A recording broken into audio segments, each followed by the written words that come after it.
लोकशाहीचा बुलंद आवाज, रिपब्लिकन वार्ता, महाराष्ट्र।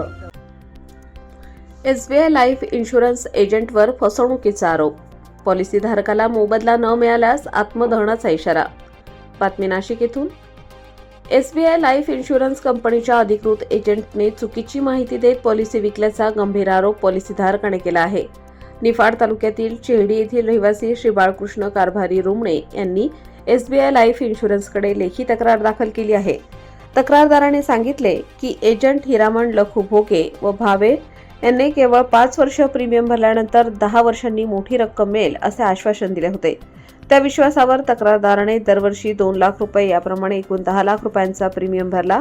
मात्र मुदत पूर्ण झाल्यानंतर अपेक्षित रक्कम न मिळाल्याने त्यांचे मोठे आर्थिक नुकसान झाले। याशिवाय याच एजंट हिरामण लखू भोगे याने यापूर्वीही दुसऱ्या पॉलिसीबाबत चुकीची माहिती देऊन तक्रारदाराची फसवणूक केल्याचा आरोप आहे। आर्थिक अडचणींमुळे पॉलिसी बंद केल्यानंतरही अपेक्षित परतावा मिळाला नसल्याचे तक्रारीत नमूद करण्यात आले आहे।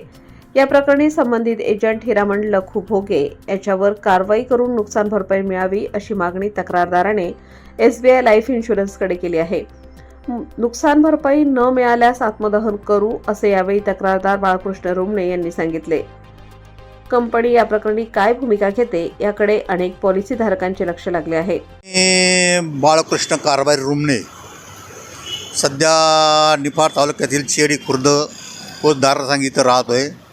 मी महाराष्ट्र राज्य विद्युत मंडळ कर्मचारी होतो। मी 2016 जानेवारीला सेवानिवृत्त झालो। त्यापूर्वी माझ्याकडं MSEBीचे भविष्य निर्वाह जे काही रक्कम आली होती 90%, ती पैसा माझ्याकडं असल्यामुळं माझ्याकडं आमचे एक कर्मचारी हिरामण भोगे म्हणून ते थोडे SBIचे एजंट म्हणून काम करत होते। त्यांच्यावर एक भावे म्हणून होता, त्यांनी आम्हाला असा प्लॅन दिला आहे तर तुमचे हे तुम्ही वर्षाला 1-1 लाख रुपये जमा करा। त्या माध्यमातून मी डिसेंबरच्या सुरुवातीला डिसेंबरच्या एंडला असतील त्यांनी याचा विचार करून आमच्यासारख्या सर्वसाधारण माणसाला तुम्हाला सांगू, आम्ही 5 रुपये रोजाने काम करत होतो वीज मंडळामध्ये वारा जमा करून। सुरुवातीला आम्ही ज्यावेळेस MSEB सुरुवातीला कर्मचारी म्हणून लागलो त्या टायमाला आमचा 5 रुपये 3 पैसे रोज होता।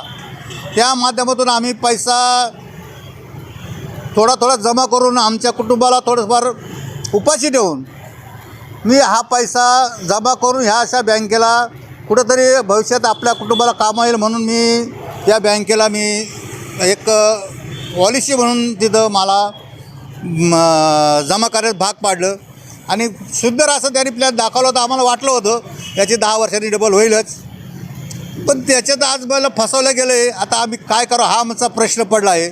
आज आमचं कुटुंब वाऱ्यावर आहे थोडीफार शेती करतो, पण काय सध्या बाजार मार्केटमध्ये काही नाही।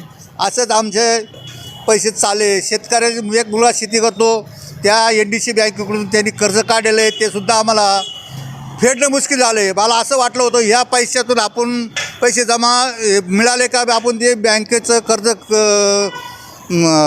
भरून देऊ आणि पुढं आपलं परत शेतीच्या कामाला लागो। परंतु आज मला अशी पंचायत पडली, मी मराव का जगावा असं वाटतं आहे। त्यांनी जेव्हा प्लॅनमध्ये दिलेलं आहे आता तुम्ही जर मेले तुम्हाला 10 लाख रुपये मिळतील असं वाटतं आहे। अजून त्याला 2-4-8-10 दिवस टाईम आहे। त्या पिरियडमध्ये मला तरी वाटतं कुठेतरी आत्मदहन करून टाकावं या बँकेच्या जवळच असं वाटतं आहे। तर काय आता सांगा, ज्याला कोणाला जरी थोडा सहानुभूती असेल आम्हाला जगण्यास किंवा आमच्या कुटुंबाला जगण्यास कुठंतरी मार्गदर्शन करावा अशी मी 5 वर्षे जवळजवळ 10 लाख रुपये जमा केले आणि त्यांची मुदत आज या डिसेंबरला संपली। म्हणून मी या बँकेत आलो आहे तर बँकेने मला असं फसवणुकीसारखं उभे करून लाईन ओढली आहे, त्याची आज आम्हाला किंमतच राहिली आहे आणि आज आम्हाला त्याच खड्ड्यात जावं असं वाटतं आहे। धन्यवाद। याच्याने तुम्हाला काही योग्य वाटेल आमच्याबद्दल सहकार्य करावं ही नम्र विनंती। अजून विनंती करतो, ज्या पद्धतीनं आमची फसवणूक झाली त्याच पद्धतीनं कोणाची फसवणूक होऊ नये म्हणून मी एक विनंती करतो। या आत्ता जे काही कर्मचारी किंवा अजून कोणी सेवानिवृत्त झालेले कर्मचारी आपल्याकडे जो काही शिल्लक पैसा आहे या कुठं अशा एजंटच्या बँकेच्या एजंटच्या पाठीमागे लागून तुम्ही असे काही फसवणूक आलेल्या लोकांपासून सावध राहा. नवीन कर्मचाऱ्यांनी किंवा कोणी पैसा कुठंतरी उत्पन्न आणून गुंतवत असेल त्यांनी पण ह्या अशा लबाडाकडून सावध राहा ही नम्र विनंती आहे. रिपब्लिकन वार्ता महाराष्ट्र न्यूजसाठी विशेष प्रतिनिधी आनंद Dabhade, Nashik. Subscribe now and press the bell icon. Never miss an update.